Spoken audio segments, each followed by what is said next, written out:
لله رب العالمين والصلاة والسلام على سيد الأنبياء والمرسلين أما بعد أعوذ بالله من الشيطان الرجيم بسم الله الرحمن الرحيم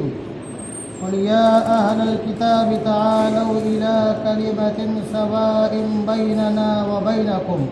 ألا نعبد إلا الله ولا نشرك به شيئا ولا يتخذ بعضنا بعضا أربابا من دون الله فإن تولوا فقولوا اشهدوا بأننا مسلمون عالم ہما ویرانہ ز چنگیز یہ افرنگ عالم ہما ویرانہ ز چنگیز یہ افرنگ معمار حرم باز بتعمیر جہاں خیر شب گریزاں ہوگی جلوے خورشید سے شب گریزاں ہوگی جلوے خورشید سے یہ جہاں معمور ہوگا نغمہ توحید سے۔ حضرات محترم، آپ حضرات کے سامنے یہ باتیں آئیں کہ جناب محمد رسول اللہ صلی اللہ علیہ وسلم کی آمد کے منتظر یہودی تھے، عیسائی تھے، اسی طرح سے عرب کے کچھ بدو بھی تھے، اور یہ بھی ذکر آپ کے سامنے آیا کہ وہ مذہب جس کو اپنے آپ کو بہت ہی پرانا اور قدیمی ہونے کا دعویٰ ہے، اس مذہب کی مقدس کتابوں میں بھی جناب محمد رسول اللہ صلی اللہ علیہ وسلم کا تذکرہ ہے۔ ہم نبی آخر الزماں کہیں گے، وہ انتم مہارشی اور کل کی اوتار کہیں گے۔ جناب رسول اللہ صلی اللہ علیہ وسلم کا نام محمد اور احمد دیگر مذاہب کی قدیمی کتابوں میں بھی آیا ہے۔ یہ اور بات ہے کہ انہوں نے اس کا ترجمہ کر دیا اور کچھ نے ماننے سے انکار کر دیا۔ اس کے علاوہ کچھ اور مذاہب ہیں جو اپنے آپ کو قدیمی اور پرانا کہتے ہیں۔ میں یہ باتیں محض اس لیے کہہ رہا ہوں تاکہ آپ کے کانوں تک یہ باتیں پہنچیں، اور نبی آخر الزماں صلی اللہ علیہ وسلم کا جو مشن تھا، اس مشن کو آپ بھی اپنا مشن بنائیں۔ ایک مذہب ہے زرتشت، جس کو ہم مجوسی اور فارسی کہتے ہیں، جو ان کی یہ 618 قبل مسیح کی بات ہے۔ ان کی مقدس کتاب میں ہے زمانے جاہلیت میں عرب میں ایسا مرد پیدا ہوگا، زمانے جاہلیت میں عرب میں ایسا مرد پیدا ہوگا جس کے پیروکار دیگر مذاہب اور خرافات کو ختم کر دیں گے۔ دیگر مذاہب جب آفتاب طلوع ہو جاتا ہے تو ستاروں اور چاند کا کوئی کام نہیں رہتا ہے۔ تو جناب رسول اللہ صلی اللہ علیہ وسلم کی عام اس دنیا دو میں ہو گئی، تو اب اس کے بعد تمام مذاہب ختم ہو گئے۔ اب اگر سکہ چلے گا تو جناب محمد رسول اللہ صلی اللہ علیہ وسلم کا سکہ چلے گا۔ تو کیا کہا؟ دیگر مذاہب اور خرافات کو ختم کر دے گا۔ تب عبادت گاہ آتش کدے نہیں۔ زرتشت کے یہاں کیا ہے کہ وہ آج ہمیشہ غلطی ایک ہی اسی کی پرستش کرتے ہیں، وہی ان کی عبادت گاہ ہے۔ تو عبادت گاہ آتش کدے نہیں بلکہ مکان ابراہیم۔ مکان ابراہیم سے کیا مراد ہے؟ خانہ کعبہ، مکہ مکرمہ، وہ جگہ کہ جہاں پر آپ نے اپنی زوجہ محترمہ اور نور نظر لخت جگر حضرت اسماعیل علی نبینا علیہ السلام کو چھوڑا تھا۔ وہ رسول قائد خوش گفتار ہوگا، یقیناً جناب رسول اللہ صلی اللہ علیہ وسلم سے بڑھ کر خوش گفتار اس روئے زمین پر کون ہو سکتا ہے۔ اور یہ جگہ ہے، یہ اصل میں ان کی کتابوں کے جو نام ہے اس کا تلفظ مجھ سے مشکل سے ادا ہوگا، صحیح جو پڑھنے والے اپنے حساب سے دیکھیں گے، زنداستہ میں ہے کہ جس کا نام فاتح سبی شنت ہوگا، اور جس کا نام استوت ابریٹا ایریٹا ہوگا وہ سوشنت۔ اب یہ سوشنت جو ہے یہ کس زبان کا لفظ نہیں معلوم، اس کا مطلب کیا ہے وہ سمجھیے، اب رحم کرنے والا، رحم کرنے والا۔ اور قرآن خود کہتا ہے وَمَا أَرْسَلْنَاكَ إِلَّا رَحْمَةً لِّلْعَالَمِينَ، اے میرے محبوب ہم نے تمام جہان والوں کو کے لیے آپ کو رحمت بنا کر کے بھیجا ہے۔ اور جگہ نے کیا کہا، آئے دنیا میں بہت پاک و مکرم بن کر، آئے دنیا میں بہت پاک و مکرم بن کر، آیا نہ کوئی مگر رحمت عالم بن کر۔ تو کیا رحم کرنے والا یعنی وہ ساری مادی مخلوقات کے لیے رحمت ہوگا، وہ استوت ایریٹا یعنی وہ جو عوام اور مادی مخلوقات کو سرخرو کرے گا ہوگا،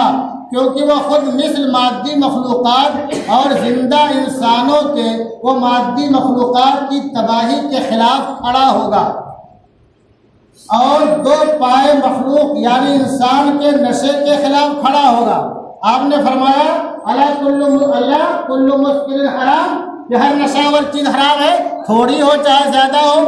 اور جب نشہ کی حرمت کی آیت کا نزول ہوا تو مدینہ منورہ کے لوگوں نے، صحابہ کرام نے اور اہل ایمان نے ایسے ہی اپنے مٹکوں کو اور گھڑوں کو پھوڑ دیا اور گرا دیا کہ لکھنے والوں نے لکھا کہ مدینہ کی گلیوں میں شراب ایسی بہ رہی تھی جیسے کہ بارش سے پانی بہتا ہے، یعنی ایک بیگ لوگوں نے نشہ کو چھوڑ دیا۔ سن لو نوجوانوں جو آج کل دوسروں کی صحبت میں پڑ جاتے ہو، راوی یہاں تک لکھتے ہیں کہ اگر کسی کے منہ کے قریب شراب کا پیالہ تھا، اس نے وہ اعلان سنا تو اعلان سنتے ہی پیالہ اٹھا کر کے پھینک دیا، اپنے ہونٹوں سے پیالے کو نہیں لگایا۔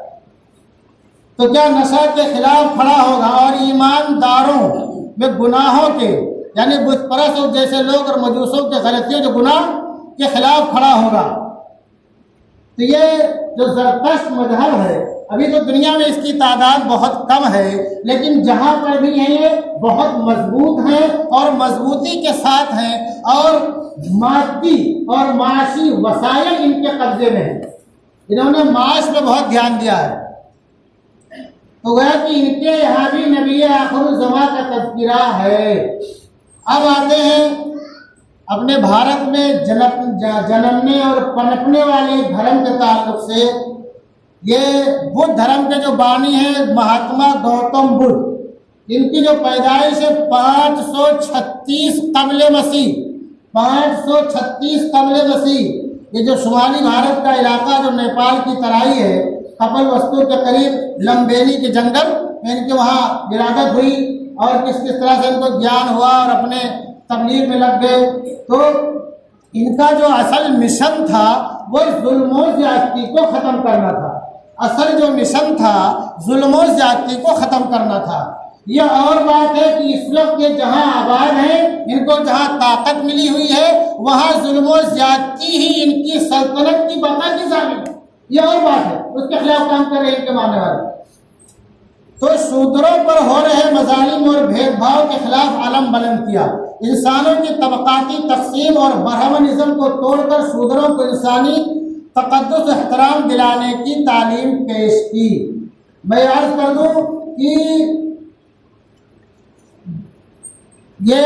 بدھ دھرم میں اسلام کے تعلق سے کوئی بات نہیں ہے، جناب محمد رسول اللہ صلی اللہ علیہ وسلم کے تعلق سے کوئی بات نہیں ہے، اور ان کے یہاں غالباً جو ہے آخرت کا بھی کوئی تصور نہیں دیکھا جائے تو۔ لیکن جو بات ہمارے اور ان کے درمیان مشترک ہو سکتی ہے، جس بات کی بنیاد پر ہم انہیں دعوت و تبلیغ ان کو کر سکتے ہیں، اللہ ان کو کا پیغام ان تک پہنچا سکتے ہیں، وہ کیا ہو سکتا ہے کہ اسلام نے جو ہے بھید بھاؤ کو ختم کیا، اونچ نیچ کو ختم کیا، انسانی طبقاتی نظام کو ختم کیا، اور جو برادریوں میں لوگ بٹے ہوئے ہیں، ایک دوسرے کے برابر بیٹھنا نہیں چاہتے، بیٹھنے دینا نہیں چاہتے ہیں، اس کو اسلام نے ختم کیا۔ ایک اسلام کا اور جناب رسول اللہ صلی اللہ علیہ وسلم کا بہت سخت مخالف ایک شخص ہے، اس کا نام ہے H.G. ویلز۔ وہ جب بھی لکھتا ہے تو اسلام اور مسلمانوں اور جناب محمد رسول اللہ صلی اللہ علیہ وسلم کے خلاف لکھتا ہے، لیکن جب وہ اس یہاں پر پہنچتا ہے کہ جو ہے انسانوں میں برابری اور مساوات پیدا کرنے کی بات آتی ہے تو بولتا ہے کہ جناب محمد رسول اللہ صلی اللہ علیہ وسلم نے محض 23 سالہ مدت میں یعنی بہت تھوڑی مدت میں اس بات کو ختم کر دیا اور سارے انسانوں کو ایک سب میں کھڑا کر دیا، ایک ہی سب میں کھڑے ہو گئے محمود ریاض، نہ کوئی بندہ رہا نہ کوئی بندہ نواز، اور آپ نے تو مبانی دہا یہ اعلان کیا کہ الا کلکم بنو آدم و آدم من تراب، کہ اے انسانوں تم سب سب آدم کی اولاد ہو، اور پھر آدم کس سے بنائے گئے تھے؟ مٹی سے بنائے گئے تھے، تو فخر کی، غرور کی اور گھمنڈ کی، بڑائی کی، تعلی کی، برتری کی بات تمہارے اندر کہاں سے آ گئی؟ اور آپ نے یہ فرمایا لا فضل لعربی علی عجمی ولا لعجمی علی عربی، کسی عربی کو عجمی پر، کسی عجمی کو عربی پر، اور کسی کالے کو گورے پر، کسی گورے کو کالے پر کوئی فضل اور کوئی برتری حاصل نہیں، اللہ بالتقوی، جو متقی ہوگا، پرہیزگار ہوگا، اللہ کے ہاں اس کا مقام مرتبہ بلند ہوگا۔ یہی وجہ ہے کہ حضرت عمر رضی اللہ تعالیٰ عنہ جیسا عظیم المرتبت صحابی، جن کے روب داد کا عالم آپ حضرات تاریخ میں پڑھتے اور سنتے ہیں، وہ جب حضرت بلال رضی اللہ تعالیٰ عنہ کو دیکھتے تو کیا کہتے تھے؟ بلال سیدنا، بلال سیدنا، کہ بلال ہمارے آقا، ہمارے سردار ہیں۔ اور بلال کون ہے؟ یہ دور غلامی میں ان پر کس طرح کی ظلم و زیادتی کی گئی، کس طرح سے ان پر ظلم کے پہاڑ توڑے گئے، کس طرح سے ان کو ستایا گیا، اور ان کی شکل و شباہت، قد و کاٹھی کس طرح تھی، اس کے باوجود کیا کہتے تھے؟ بلال سیدنا، کہ بلال ہمارے سردار ہیں۔ مسلمانوں، بہت افسوس کا مقام ہے کہ جس چیز کو مٹانے کے لیے جناب رسول اللہ صلی اللہ علیہ وسلم تشریف لائے تھے اور غیروں نے اس بات کی شہادت کی کہ آپ نے اس کو ختم کر دیا، آج ہم پھر سے اس کو زندہ کر رہے ہیں۔ برادری واد ہمارے اندر ہے، طبقاتی نظام ہمارے اندر ہے، اونچ نیچ ہمارے اندر ہے، بھید بھاؤ ہمارے اندر ہے، شادی بیاہ میں اور دیگر اپنی تقریبات میں ہم ایسے لوگوں کو دعوت نہیں دیتے ہیں، اور دیتے ہیں تو بہت پیچھے رکھتے ہیں۔ یہ بہت افسوس کا مقام ہے، یہ اسلام کے بالکل خلاف ہے۔ آج اسلام میں جو لوگ داخل نہیں ہو رہے ہیں اور ہونا چاہتے تھے بھی رک جاتے ہیں، اس کی ایک بہت بڑی وجہ یہی ہے کہ ہم نے اپنے آپ کو برادریوں میں بانٹ لیا، خانوں میں بانٹ لیا، اونچ نیچ میں بانٹ لیا۔ یہ وجہ ہے کہ وہ بہت سے لوگ اور بہت سے کنبے اور بہت سے خاندان، جس کو میں بنک سے نفیس جانتا ہوں، جن کے والدین سچے پکے مومن تھے، کھیتوں میں جا کر کے نماز پڑھتے تھے، بغیر سحری کا روزہ رکھتے تھے، ان لوگوں نے اپنے اسلام کا اور ایمان کا اعلان محض اس راستے نہیں کیا کہ اگر ہم نے ظاہر کر دیا تو ہمارے بچوں کی شادیاں کیسے ہوگی، ہماری بچیوں کو کون اپنائے گا، ہمیں بیٹی کون دے گا ہمارے بیٹوں کے لیے۔ اب ہوا نتیجہ کیا نکلا؟ 4 5 6 اولادیں ان کی ہوئی۔ اب آگے کے نسل سب کی سب اسی طرح رہ گئی جیسے ان کے پہلے کے لوگ تھے، مشرک تھے، بت پرست تھے، ویسے رہ گئے لوگ۔ کیوں؟ محض ہمارے اندر جو طبقاتی نظام ہے کہ شادی دعوت میں، تقریبات میں، اپنے اہم پروگرام میں، اپنی اہم مجلسوں میں ہم ان کو برابر کی حصہ داری نہیں دیتے ہیں، اور اس کے ساتھ ساتھ شادی بیاہ میں بھی ہم یہ بھید بھاؤ رکھتے ہیں۔ اسی واسطے بہت سے لوگ آ کر کے رک جاتے ہیں، بہت سے لوگ یہ سوچ کر کے آنا نہیں چاہتے ہیں۔ تو اسلام نے اس کو ختم کیا۔ تو یہ جو بدھ مت ہے، اس تعلق سے انہوں نے تو کوئی پیغام نہیں دیا، اور اسلام اور رسول اللہ صلی اللہ علیہ وسلم کے تعلق سے کوئی خوشکن بات نہیں کہی، لیکن جو بات ہمارے اور ان کے درمیان مشترک ہو سکتی ہے، جس بات کی بنیاد پر ہم انہیں کلمے کی دعوت دے سکتے ہیں، وہ یہ بات ہو سکتی ہے کہ برابری کا تم دعویٰ کرتے ہو، تم اعلان کرتے ہو، لیکن ہمارے یہاں یہ چیز عملی طور پر موجود ہے، یہ چیز عملی طور پر موجود ہے کہ مسجد کے ممبر پر اور اس کے مصلی پر ایک ادنا خادم بھی کھڑا ہو سکتا ہے۔ اور ابھی عرب کے ملک کے مسجد کا واقعہ، ایک بیچارہ کمپنی میں کام کرنے والا امام صاحب نہیں تھے، اس نے خطبہ دیا، نماز پڑھائی، اور اسی میں صلی اللہ تعالیٰ نے اس کے مالامال ہونے کا ذریعہ پیدا کر دیا۔ تو یہ اسلام کو فخر حاصل ہے کہ ممبر و محراب کسی کی جاگیر اور ملکیت نہیں ہے، بڑائی اور برتری کسی کی جاگیر اور ملکیت نہیں ہے، سب کو برابری کے حقوق حاصل ہیں، سب برابر ہیں، کوئی اونچ نیچ نہیں ہے، کوئی بھید بھاؤ نہیں ہے۔ اور پھر یہ جو بدھ دھرم ہے یہ پنپا پلا اور بڑھا تو اپنے یہاں پہ، لیکن علامہ اقبال نے کیا کہا سنو، یہاں کے ان لوگوں نے جو کہ اپنے آپ کو گدی نشی کہتے تھے، ان لوگوں نے جو کہ اپنے آپ کو گدی نشی کہتے تھے، اور ان کے اور بدھ دھرم کی وجہ سے جن کی آمدنیاں اور نظر و نیاز پہ قدغن لگ گئی اور ان کی آمدنیاں رک گئی، تو انہوں نے ان کے اندر گھس کر کے ان کا ستیہ ناش کر دیا اور ان کا کیا پاچا کر دیا، یہاں تک کہ وہ مذہب اور وہ دھرم جو کہ یہاں پیدا ہوا، یہاں پلا اور بڑھا، یہاں سے اس کو جلا وطن ہونا پڑا۔ علامہ اقبال نے کیا خوب کہا ہے کہ قوم نے پیغام گوتم کی ذرا پرواہ نہ کی، قوم نے پیغام گوتم کی ذرا پرواہ نہ کی، قدر پہچانی نہ اپنے زہر ایک دانہ کی، شودر کے لیے ہندوستان ہے غم خانہ، شودر کے لیے ہندوستان ہے غم خانہ۔ یہ ابھی جو کشمکش چل رہی ہے کئی سالوں سے آپ کے وطن عزیز میں، وہ کشمکش جو ہے دھرم کی نہیں ہے، دھیان رکھنا، وہ کشمکش دھرم کی نہیں ہے، ان کو تم سے دشمنی نہیں ہے، باقی تمہیں نشانہ بنا کر کے ان لوگوں کو اپنا غلام بنائے رکھنا چاہتے ہیں جن کو ہزار سال سے انہوں نے اپنا غلام بنا کر کے رکھا تھا، تمہارے واسطے سے ان پر تسلط اپنا باقی رکھنا چاہتے ہیں، یہ حقیقی ان کا مشن ہے۔ شودر کے لیے ہندوستان ہے غم خانہ، درد انسان سے اس بستی کا دل بیگانہ ہے، برہمن سرشار ہے اب تک میں پندار میں، یعنی جو لوگ اپنے آپ کو بولتے ہیں نحن ابناء اللہ احباؤ کہ ہم تو اللہ کے بیٹے اور اس کے چہتے ہیں، وہ ابھی بھی اپنی بڑائی کی بدمستی میں مبتلا ہے۔ شمع گوتم جل رہی ہے اب تک، اب محفل اغیار میں، یعنی جو گوتم کے ماننے والے ہیں اس دھرم کے زیادہ تر لوگ دوسرے ملکوں میں، جاپان میں، چین میں، تبت میں اور سری لنکا میں اور برما میں اور کہاں، اور یہاں تو بہت کم تعداد رہ گئی تھی، اب کچھ لوگ آگے بڑھ رہے ہیں۔ میں یہاں پر یہ بھی عرض کرتا چلوں کہ جس وقت جو ہے ڈاکٹر امبیڈکر نے 6 گھنٹہ نان اسٹاپ تقریر کی تھی، ہمارے بہت سے لوگ یہ بولتے ہیں کہ علماء لوگ بولتے ہیں کہ غیروں میں دعوت و تبلیغ کا کام کرو، دھیان رکھو دعوت و تبلیغ کا 2 جز ہے، ایک وہ جز ہے جس کو تبلیغی جماعت سنبھالے ہے، تبلیغی جماعت کو نشانہ بنانا اپنی جہالت، نادانی اور حماقت اور کم علمی کا ثبوت دینا ہے۔ تبلیغی جماعت کسی کے 5 بیٹے ہوں، کسی کے 5 بیٹے ہوں، تو کسی کے 5 بیٹے ہوں، کسی بیٹے کو بیٹے ہوں، پوتے ہوں، تو کیا سوچے گا کہ جو پوتے ہیں وہ صحیح سالم رہے،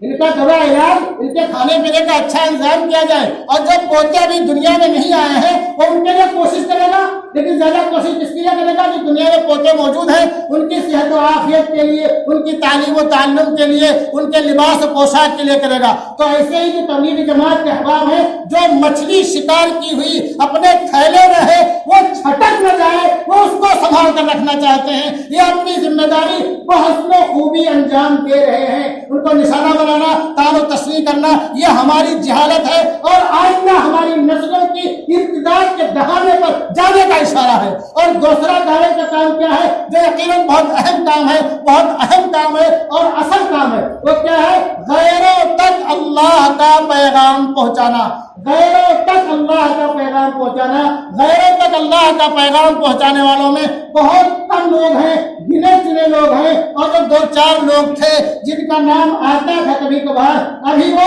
ابھی پسے زندہ کر دیے گئے ہیں۔ آگے کام تم کو کیسے کرنا ہے، اپنی ذمہ داری کیسے نبھانی ہے، میں ایک مثال دیتا ہوں۔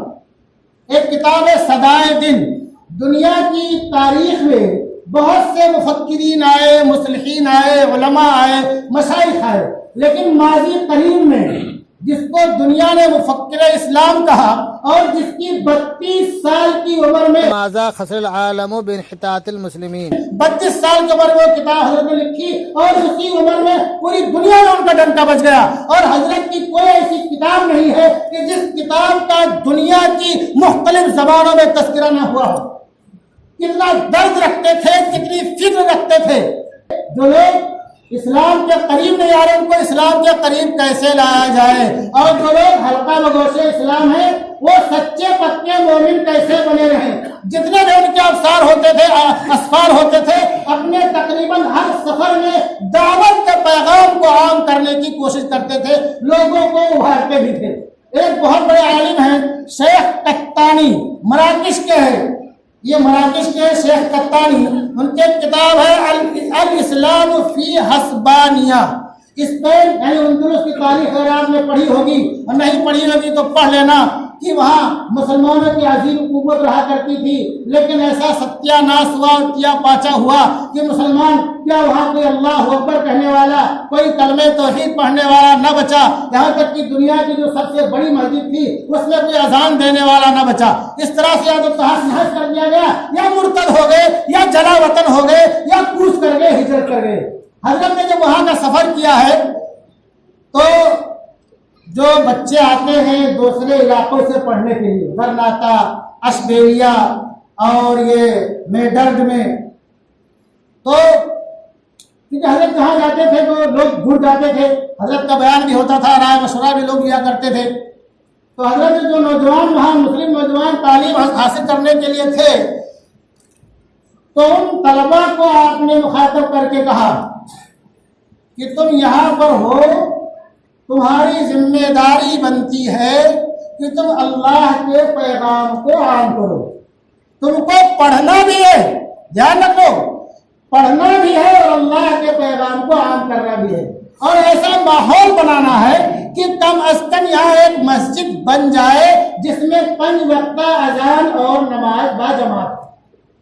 اس کا نتیجہ کیا نکلا کہ شیخ قطانی لکھتے ہیں کہ مفکر اسلام شیخ ابو الحسن الندوی رحمۃ اللہ رحمۃ واسعہ کا فیض کہاں کہاں نہیں پہنچا۔ اس کے تحت واقعہ لکھتے ہیں کہ حضرت کے ہم نے کے تعلق سے جب پڑھا تھا، پھر جب میں وہاں پہنچا اور غرناطہ اور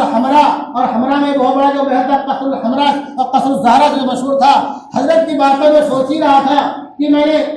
معلوم کیا تو مجھے معلوم پڑا کہ جن طلبا کو حضرت نے مخاطب کر کے کہا تھا ان کی کوششوں سے حی البیازین میں ایک خوبصورت مسجد بن گئی ہے، بہت سے لوگ حلقہ و گوش اسلام ہو گئے ہیں اور وہاں 5 وقتہ نماز جماعت کے ساتھ ہوتی ہے۔ تو نوجوانوں، تم اپنے آپ کو محض ایک طالب علم نہ سمجھو، ڈاکٹر بننے والا، انجینئر بننے والا اور آگے چل کر کے سائنسداں بننے والا اور ایک بہت بڑا معاشی پروجیکٹ کھڑا کر دینے والا نہ سمجھو۔ تم یہ سب کرنے والے ہو، تم ڈاکٹر بننے والے ہو، انجینئر بننے والے ہو، تم بہت بڑا معاشی پروجیکٹ کھڑا کرنے والے ہو اور تم اپنے قوم کی، کنبے کے، قبیلے کی خدمت کرنے والے ہو، لیکن اس کے ساتھ ساتھ تمہاری ایک بڑی ذمہ داری ہے کہ تم جہاں بھی رہو، جیسے بھی رہو، جس ماحول میں بھی رہو، جن حالات میں بھی رہو، جناب رسول اللہ صلی اللہ علیہ وسلم کا جو مشن تھا اس مشن کو مت بھولو۔ ہر موقع، ہر گھڑی، ہر لمحہ، جہاں کہیں بھی تم کو فرصت ملے، موقع ملے، تم جناب رسول اللہ صلی اللہ علیہ وسلم کے مشن کو عام کرنے والے بنو۔ اور سب سے پہلے مشن کیسے عام ہوگا کہ تم جناب صلی اللہ علیہ وسلم کی زندگی اپنے اندر اتار لو، ان کی زندگی اپنے اندر اتارو، اس کے بعد زبان سے تم اس کو لوگوں کے سامنے ادا کرو تو اثر ہوگا۔ وہ شاعر کہتا ہے کہ حسن کردار سے نور مجسم ہو جا، حسن کردار سے نور مجسم ہو جا، کہ ابلیس بھی تجھے دیکھے تو مسلمان ہو جائے۔ تو نوجوانوں، سب سے پہلے اپنے آپ کو جناب صلی اللہ علیہ وسلم کی زندگی میں ڈھالنے کی کوشش کرو تو تمہارا سراپا داعی بن جائے گا، تمہاری زبان بھی داعی بن جائے گی، تمہارے ہاتھ داعی بن جائیں گے، تمہارے سوٹ بوٹ کوٹ پتلون، تمہارا ٹائی، تمہارا ہیڈ، تمہارا چہرے سب داعی بن جائے گا کہ تم کو دیکھ کر کے لوگ پوچھیں گے کہ کس گھر کا لڑکا ہے، کس مذہب کا لڑکا ہے، کس دھرم کا لڑکا ہے۔